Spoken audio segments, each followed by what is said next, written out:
इस तो chapter 7 chapter 6 इन दोनों की तुम्हारे पास वीडियो आ चुकी होगी। अब आएगी अपनी चैप्टर 4 की वीडियो। अगर तुम्हें कोई भी लग रहा हो कि ये क्या हो रहा है, मतलब इसकी प्लेलिस्ट वगैरह सारी इंट्रोडक्शन वीडियो भी है कि कैसे इनको यूज़ करना है, सारी वीडियो डिस्क्रिप्शन में मिल जाएगी, प्लेलिस्ट भी डिस्क्रिप्शन में मिल जाएगी। ठीक है ना।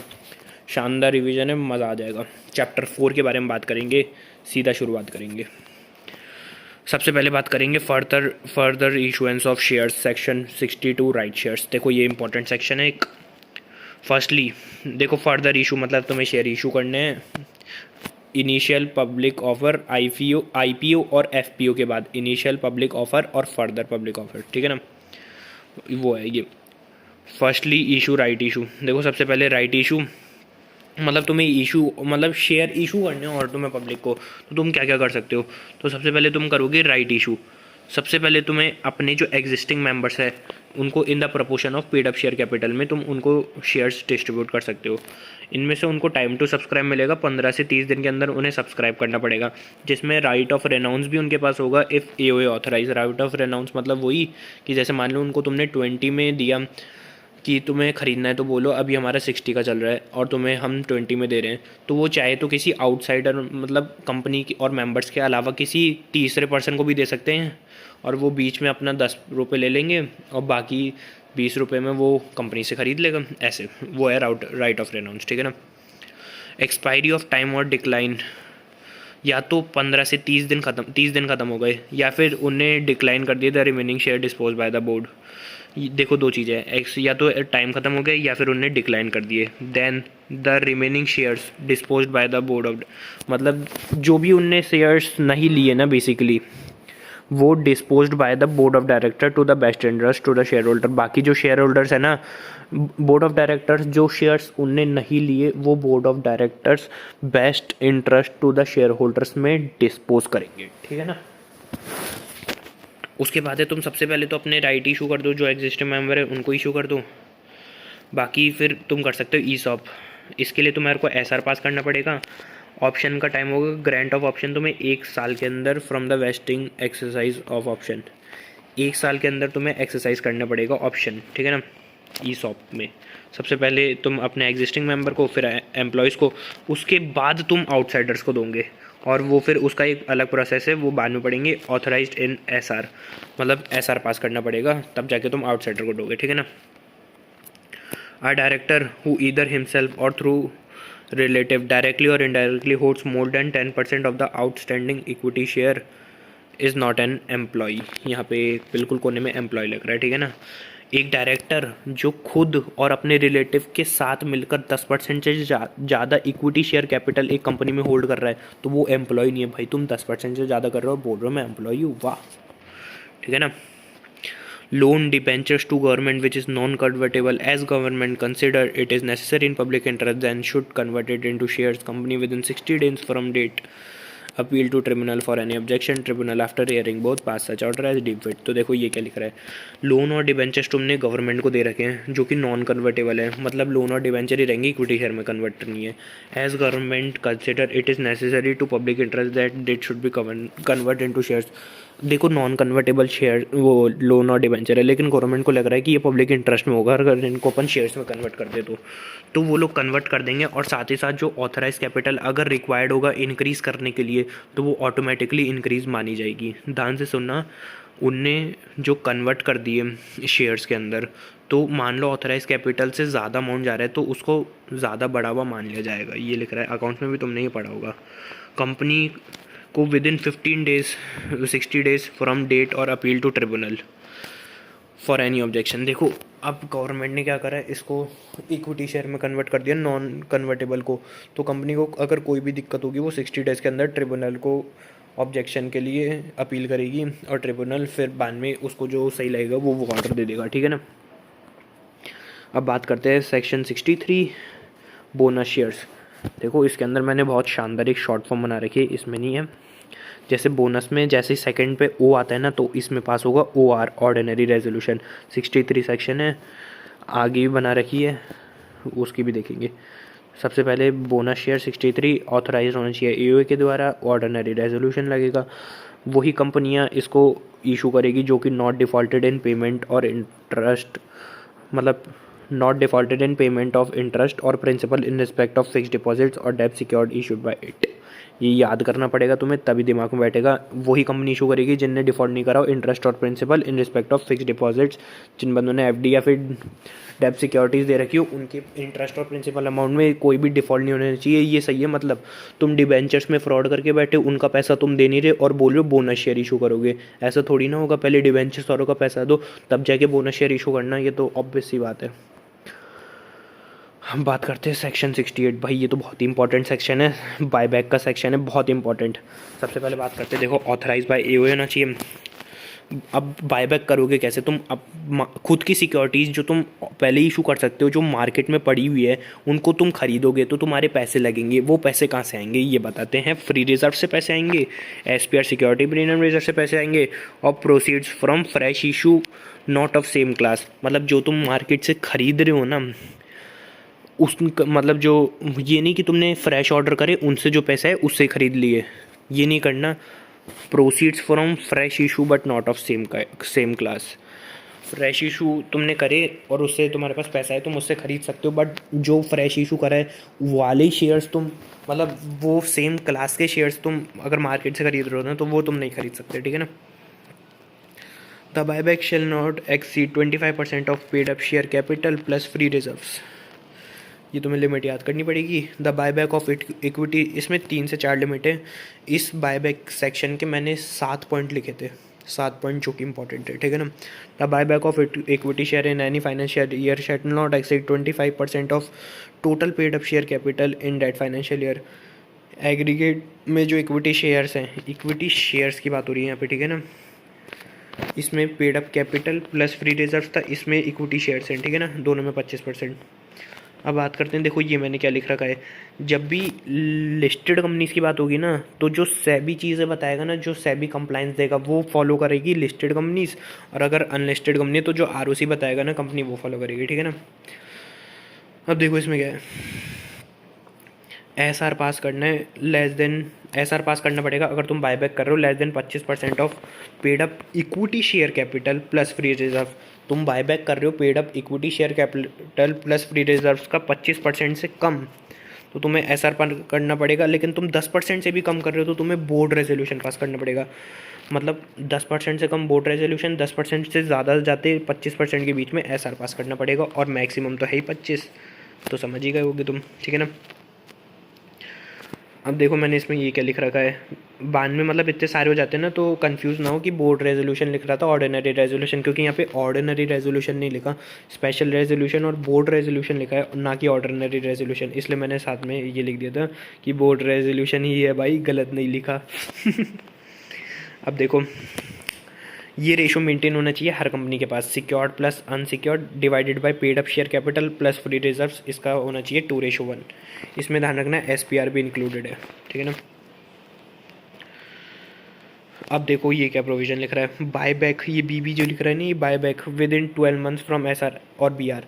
अब तुम्हारे को या तो 25% से कम करना है तो एसआर, 10% से कम करना है तो बीआर। अब ये नहीं कि तुमने मतलब ये एसआर या बीआर पास करके बैठ गए, ये बैठना नहीं है, बायबैक करना है तुम्हें। एसआर या बीआर पास करने के 12 महीनों में तुम्हें बायबैक करना है, ठीक है ना।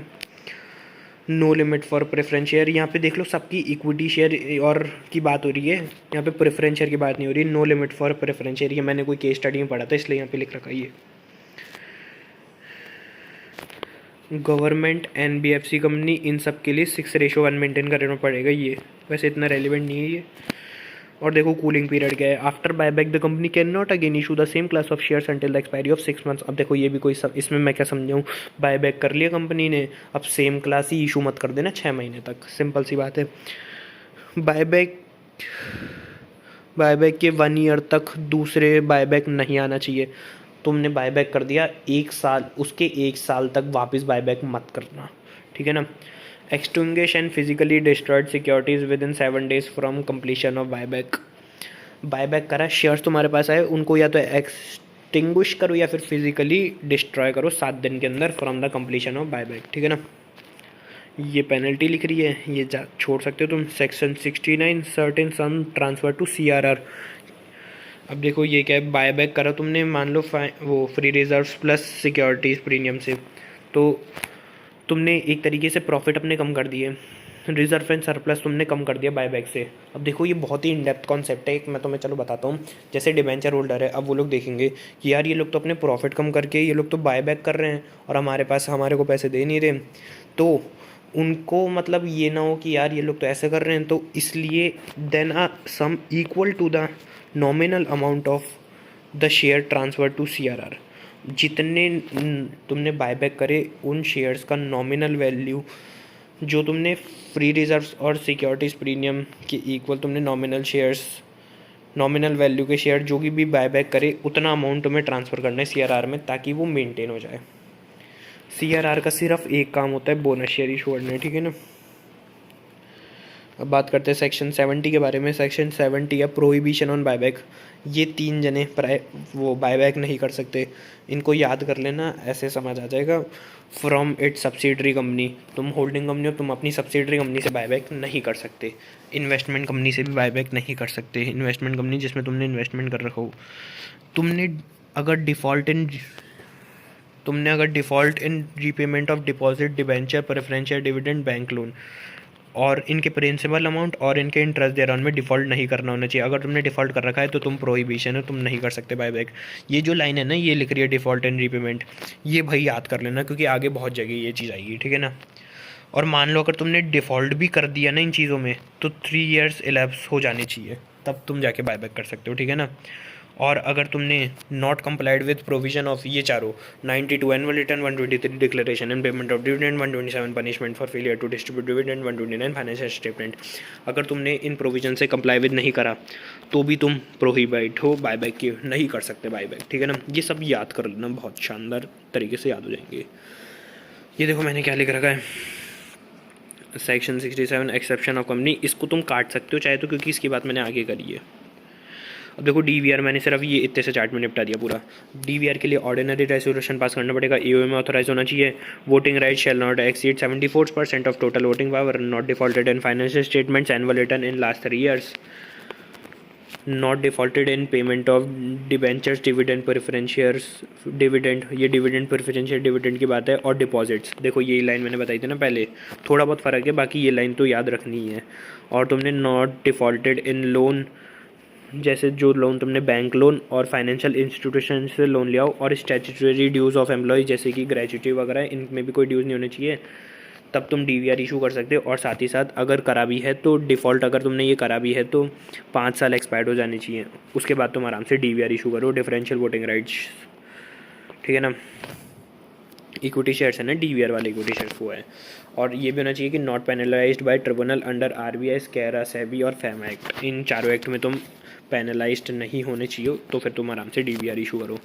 सेक्शन रूल 9 है नॉट एप्लीकेबल, मतलब डीमेट फॉर्म में शेयर्स रखना ज़रूरी नहीं है।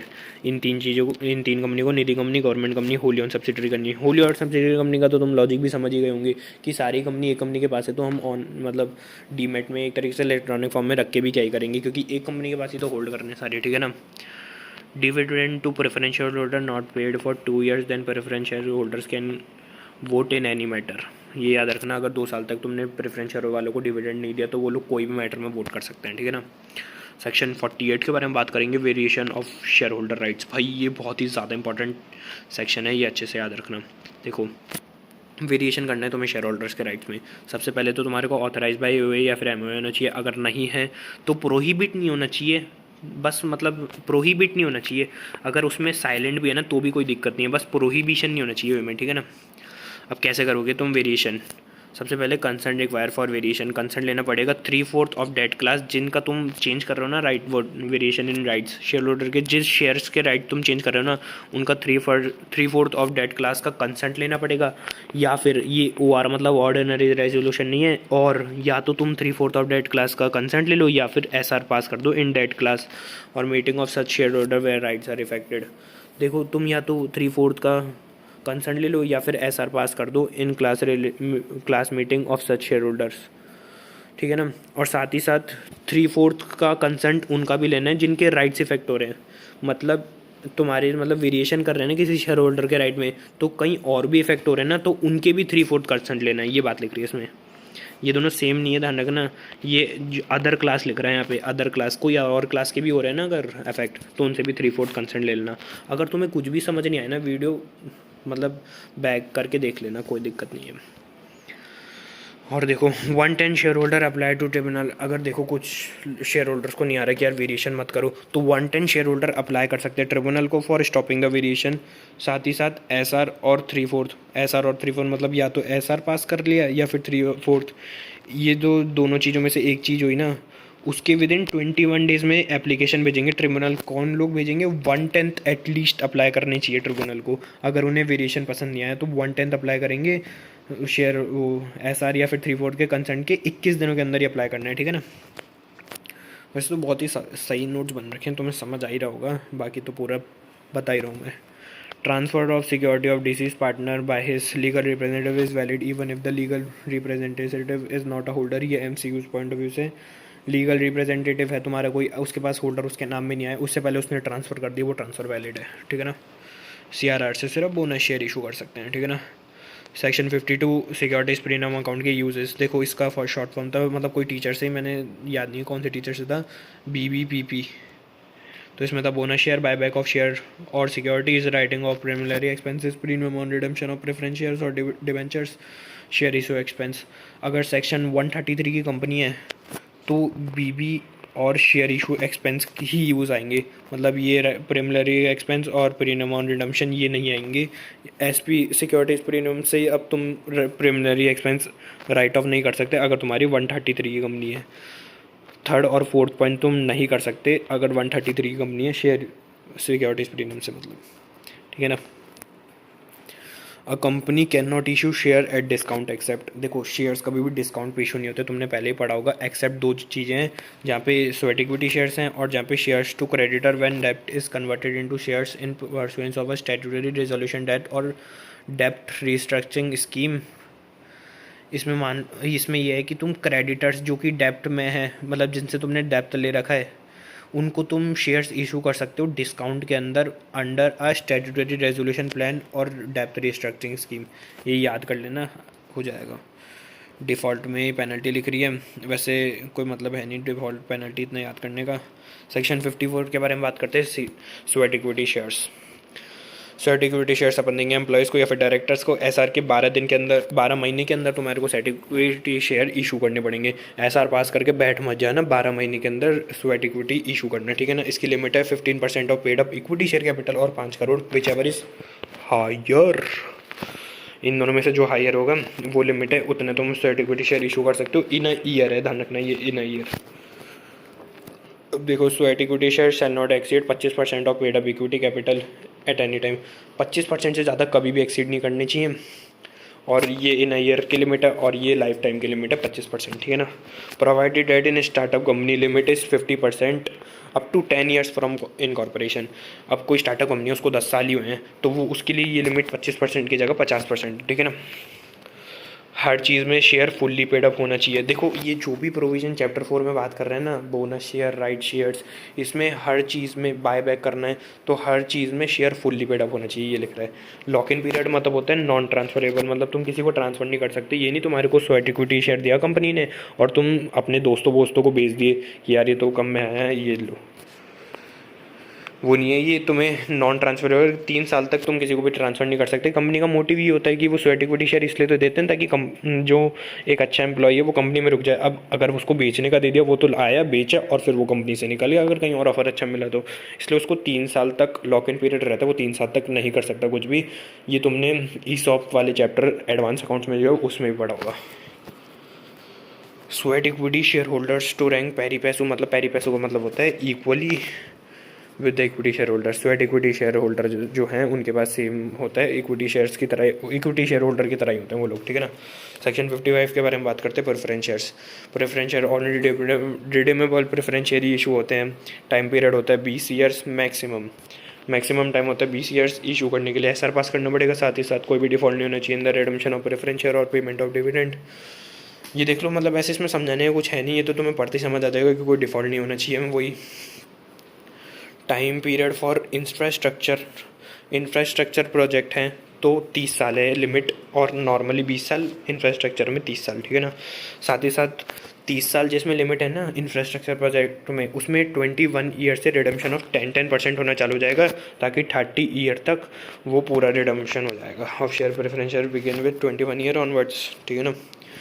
अब देखो ये क्या है, रिडीम बाय। अब तुम्हें को प्रेफरेंस शेयर्स को पैसे देने हैं ना, लास्ट में कैपिटल देनी है, रिडीम करना है, तो वो तुम कर सकते हो प्रॉफिट से। अगर तुम प्रॉफिट से कर रहे हो तो वही बात है, डिबेंचर होल्डर को बुरा लगेगा, इसलिए नॉमिनल वैल्यू अपन वापस CRR में ट्रांसफर करेंगे, ताकि वो देखेंगे वापस प्रॉफिट इंक्रीज होगा। रिजर्व एंड सरप्लस बहुत ही इन डेप्थ कॉन्सेप्ट है ये वैसे।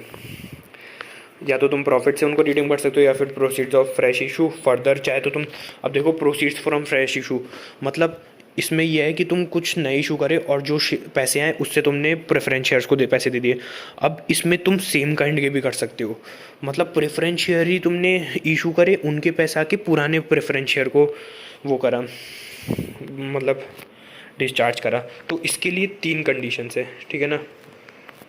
यहाँ पे ये है 3 condition. Concert of 3/4 in value of preference share, इनका कंसर्ट होना चाहिए, अप्रूवल ऑफ ट्रिब्यूनल होना चाहिए। अगर डिसेंटिंग कोई शेयर होल्डर है जो कि मना कर रहे हैं ऐसे करने से, तो उनको रिडीम कर देगी बाय कंपनी, मतलब उनको पैसे देगी, उतना तो पैसा दे ही सकती है कंपनी। जो ये रिडीम कर रहे हैं ना प्रॉफिट्स, तो वो प्रॉफिट्स अवेलेबल फॉर डिविडेंड होनी चाहिए। बेसिकली जनरल रिजर्व और पे की बात कर रहा है, ठीक है ना। प्रीमियम पेएबल ऑन रिडम्पशन, देखो ये वही है 52 सेक्शन 52 में बात करी थी ना, वही है। अब प्रेफरेंस शेयर मतलब वो सिक्योरिटीज़ प्रीमियम है ना प्रेफरेंस शेयर में, तो प्रीमियम जो होता है सिक्योरिटीज़ वो प्रेफरेंस शेयर्स का जो प्रीमियम होता है ना, तो वो या तो तुम प्रॉफिट से दे दो या फिर आउट ऑफ SPR। बट अगर सेक्शन 133 कंपनी है ना, तो आउट ऑफ प्रॉफिट ऑनली, क्योंकि मैं वही बोल रहा हूँ SPR में अपन रिडम्पशन नहीं कर सकते थे, और साथ ही साथ प्रिलिमिनरी एक्सपेंस भी 133 कंपनी के केस में नहीं यूज़ कर सकते थे, याद है ना। मेच्योरिटी डेट पर preference share company redeem same नहीं कर सकती। देखो ये प्रोविज़न मैंने सेम लिख दिया, क्योंकि ये बहुत इंपॉर्टेंट प्रोविज़न है कि मतलब वो लोग इशू कर रहे हैं प्रेफरेंस शेयर और उनके पैसों से पुराने प्रेफरेंस शेयर को रिडीम कर रहे हैं। तो इसके लिए तो मेरे को फर्दर इशू कर रहे हैं ना, तो ट्रिब्यूनल की अप्रूवल चाहिए, 3/4 of the in value of shares चाहिए, और डिसाइडिंग प्रेफरेंस शेयर को पे ऑफ कर देना, ठीक है ना। उसके बाद बात करते हैं notice of refusal to be send to transfer और transferee within 30 days from the date deliver to company for registration of transfer और ट्रांसमिशन। ये MCQ पॉइंट ऑफ व्यू से समझ लो कि जो भी रिफ्यूज़ल होगा ट्रांसफ़र और ट्रांसफरी विद इन 30 दिन डिलीवर टू कंपनी को, अगर वो नोटिस ऑफ मतलब मना कर रही है कि को तुमने कुछ ट्रांसफ़र करा है एक दूसरे को, एक जने ने एक जने को शेयर ट्रांसफ़र करे, और कंपनी उसका रिफ्यूज़ल दे रही है कि यार नहीं ऐसा तुम नहीं कर पा रहे, मतलब कोई भी रीज़न की वजह से, तो वो 30 दिन के अंदर बता देंगे। सो अब आगे की बात करते हैं। आगे में क्या है, अगर कंपनी ने रिफ्यूज़ल का नोटिस दे दिया 30 दिन के अंदर, अगर नोटिस दे दिया 30 दिन के अंदर, तो अपील कर सकते हैं ट्रिब्यूनल को within 30 days private company case में, और with in 60 days public company case में। यहाँ से ध्यान रखना, थोड़ा MCQ से आ सकता है और नॉर्मल क्वेश्चन भी आ सकता है। On receipt of notice 30 days कहाँ से, ऑन रिसिप्ट ऑफ नोटिस, तुम्हें रिफ्यूज़ल का नोटिस मिल गया तो तुम ट्रिब्यूनल को अप्लाई कर सकते हो अगर तुम्हें कुछ गलत लग रहा है। तो अगर प्राइवेट कंपनी है तो 30 दिन में, और पब्लिक कंपनी है तो 60 दिन में। विदाउट अब है दूसरा point, where company without sufficient cause refuses to register. अब कंपनी ने भेजा ही नहीं तुम्हें नोटिस कि हम तो नहीं कर रहे, तो 30 दिन जैसे ही कंप्लीट हुए ना, उसके बाद तुम अपील कर सकते हो ट्रिब्यूनल को 30 दिन के अंदर प्राइवेट कंपनी में, और पब्लिक की कंपनी के केस में 90 दिन में। ये तुम्हें करना है जैसे ही तुम्हारा ये date of submission of CSHG4 and share certificate, मतलब basically from the submission of transfer deed, मतलब तुमने कंपनी को ट्रांसफ़र डीड सबमिट करा ना, उसके 60 दिन से, उससे 60 दिन और उससे 90 दिन, ठीक है ना। या फिर तुमने या तो सबमिशन ऑफ ट्रांसफ़र डीड या फिर intimation of transfer deed to company, इन दो डेट से अपन 60 days और 90 days की कैलकुलेशन करेंगे। देख लो, अगर नोटिस ऑफ रिफ्यूज़ल कंपनी देगी, अगर वो नोटिस ऑफ रिफ्यूज़ल नोटिस दे देती 30 दिन के अंदर, 30 दिन के अंदर नहीं देती नोटिस, यहाँ पे आएगा नहीं देती, वेयर कंपनी गिव्स नोटिस 30 दिन के अंदर, मतलब 30 दिन के अंदर नहीं देती तो अपील कर सकते हैं ट्रिब्यूनल को। और इधर है where company without sufficient cause, मतलब बेसिकली या तो नहीं देती या फिर विदाउट सफिशिएंट कॉज के वो मना करते थे, तो अपना ये वाला प्रोविज़न रहेगा, ठीक है ना। ठीक है, फिर है ट्रिब्यूनल सेटिस्फेक्शन करेगी direct the company to register. Tribunal, अगर तुम जैसे ही ट्रिब्यूनल को दे दोगे नोटिस, अपील करोगे मतलब, तो वो सेटिस्फेक्शन कर देगी और डायरेक्ट कर देगी कंपनी को कि रजिस्टर कर दो भाई जो ट्रांसफ़र हुआ है, ठीक है ना। अब बात करते हैं alteration of share capital by limited company, limited मतलब पब्लिक होता है, वो तो तुम्हें पता ही होगा। तो इसको भी याद कर लेना, ये चांसेस होते हैं इस क्वेश्चन के भी आने के, बहुत जगह देखा मैंने ये वाला क्वेश्चन भी। तो इसमें सिंपल सा है, इंक्रीज इन द और alteration of share capital. Share capital कब अल्टर होता है, किन किन केसों में अल्ट्रेशन ऑफ शेयर कैपिटल मानते हैं। तो सबसे पहले increase in authorise share capital, दूसरा है consolidate and divide all it share capital into shares of a larger amount than its existing. मतलब मान लो 10 का शेयर है और 1000 शेयर है, तो अपने हो गए 10,000 रुपये के। अब अपने पास 10 शेयर जो 1000 के थे, अपन ने अब 100 रुपये के कर दिए वो, तो अपने पास 1000 शेयर्स थे, वो हो जाएंगे 100 शेयर्स। तो 100 रुपये के 100 शेयर्स, तो अभी भी अमाउंट 10,000 ही रहेगा, लेकिन बस अपन ने कंसोलिडेट कर दिया, मतलब शेयर्स बढ़ा दिया अमाउंट, पहले 10 रुपये के तब 100 के कर दिए। कन्वर्ट ऑल और part shares in stock and vice versa. Stock का मतलब होता है यहाँ पर कि अ ग्रुप ऑफ शेयर्स, मतलब कोई ग्रुप ऑफ शेयर्स को अपन ने साथ में रख दिया और उसको स्टॉक बोल दिया, बेसिकली लॉट कह सकते हो तुम। Sub divide its shares in shares of smaller amount in than is fixed by the remuneration I split of. जैसे तुमने कंसोलिडेट में अपन ने जैसे 10 के शेयर को 100 का कराना, अब अपन इसमें करेंगे सब डिवाइड में, जैसे 100 का शेयर है 100 है, तो 100 के शेयर को 10 रुपये का कर दिया और शेयर 100 से 1000 हो गए फिर। सो इसमें अपन स्प्लिट ऑफ कर देते हैं शेयर्स का, जो कि तुमने एडवांस अकाउंट्स में ही पढ़ा होगा। Cancellation of shares which are unsubscribed. 30 दिन के अंदर आरओसी को इन्फॉर्म करेंगे जैसे ही अनसब्सक्राइब निकले तो।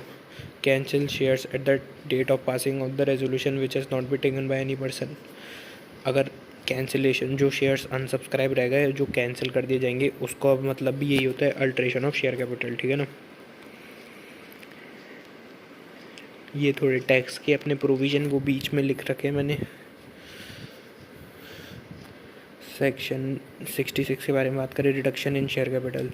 तो देखो रिडक्शन इन शेयर कैपिटल के लिए, एक सेकंड, मैंने इसके लास्ट में लिखा था इस वाले को और अच्छे तरीके से लिखा था, ये रहा वाला, और ये सेम ही है, बस इसमें थोड़ा और अच्छे तरीके, इसमें वे और लिख रखे हैं, उसमें नहीं लिख रखे शायद। तो reduction in share capital section 66 के बारे में बात करें, एसआर मतलब स्पेशल रेजोल्यूशन पास करना पड़ेगा, एप्लीकेशन टू ट्रिब्यूनल। और अपन रिडक्शन इन शेयर कैपिटल कर कैसे रख सकते हैं, 2 वे हैं इसके। Reduce liability of any share not paid up, मतलब मान लो 10 रुपये का शेयर है, 6 कॉल्ड अप है, 6 ही पेड अप है, तो 4 रुपये की जो लाइबिलिटी होगी ना, जो अनकॉल्ड है, उसको अपन ने बोल दिया कि भाई 4 रुपये तुम्हें देने ही नहीं है, शेयर है ही नहीं, तो इससे अपना वो हो जाएगा रिडक्शन इन शेयर कैपिटल। और कैंसिल विच इज़ लॉस्ट और इज़ अनरिप्रेजेंटेटेड, कोई शेयर अगर तुम्हारा लॉस्ट हो गया तो उसे कैंसिल करना रिडक्शन इन शेयर कैपिटल है। इसके लिए तुम्हारे को नॉट डिफॉल्टेड इन डिपॉजिट्स होना चाहिए।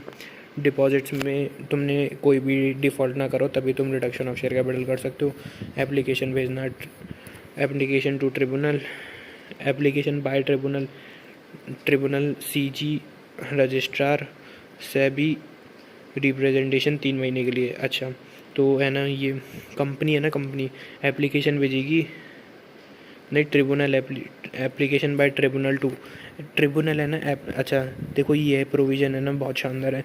इसमें क्या है, रिडक्शन इन शेयर कैपिटल। अब है ना कंपनी को रिडक्शन कराना है शेयर कैपिटल में, तो कंपनी वो आरओसी को बोल रही है, फिर आरओसी सोच रही है यार ये रिडक्शन क्यों करा रहे, मतलब ट्रिब्यूनल को करते हैं वो लोग, ट्रिब्यूनल सोचते हैं यार ये लोग रिडक्शन क्यों करा रहे, हो सकता है कुछ झोलो, तो ट्रिब्यूनल इसलिए एप्लीकेशन भेजेगी, ट्रिब्यूनल एप्लीकेशन भेजेगी सीजी को, रजिस्ट्रार को, सेबी को रिप्रेजेंटेशन के लिए, मतलब इन तीनों को भेजेगी कि भाई तुम्हारे को कोई दिक्कत है कि ये लोग अगर रिडक्शन इन शेयर कैपिटल कर रहे हैं, तो 3 महीने का रिप्रेजेंटेशन के लिए नोटिस भेजेगी, जिसमें ये लोग अपनी रिप्रेजेंटेशन भेजेंगे कि हमें कोई दिक्कत नहीं है। वैसे क्रेडिटर को सिक्योर्ड या डिस्चार्ज, इसमें यह है कि रिडक्शन तुम कर रहे हो शेयर कैपिटल के अंदर, तो क्रेडिटर को वही होगा कि यार ये सही है, मतलब ये लोग लाइबिलिटी उनकी कम कर रहे हैं और हमारे यहाँ पैसे दिए नहीं, तो या तो क्रेडिटर को बोलो कि चलो तो हम तुम्हें सिक्योर कर देते हैं, या फिर वो ज़्यादा ही नाटक कर रहे हैं तो उन्हें डिस्चार्ज कर देंगे, ठीक है ना। अगर उसका नेम नहीं लिखा, देखो ट्रिब्यूनल में जाएगा कि देखो इतने ये क्रेडिटर ने हमारे को असेंट दे दिए कि हाँ भाई रिडक्शन इन शेयर कैपिटल कर लो। अगर कोई कंपनी में होशियारी लगाया कि क्रेडिटर से पूछा ही नहीं कि हम लोग रिडक्शन इन शेयर कैपिटल कर रहे हैं, then every member on the date of registration shall pay the amount और claim that would be payable at the time of winding up. Knowingly conceal the name of creditor 447, अगर उसने जानबूझ के नाम छुपा दिया क्रेडिटर का तो वो 447 के अंदर लायबल हो जाएगा। यही है बस इसमें तो। अगला अपना चैप्टर 2 अगली वीडियो में।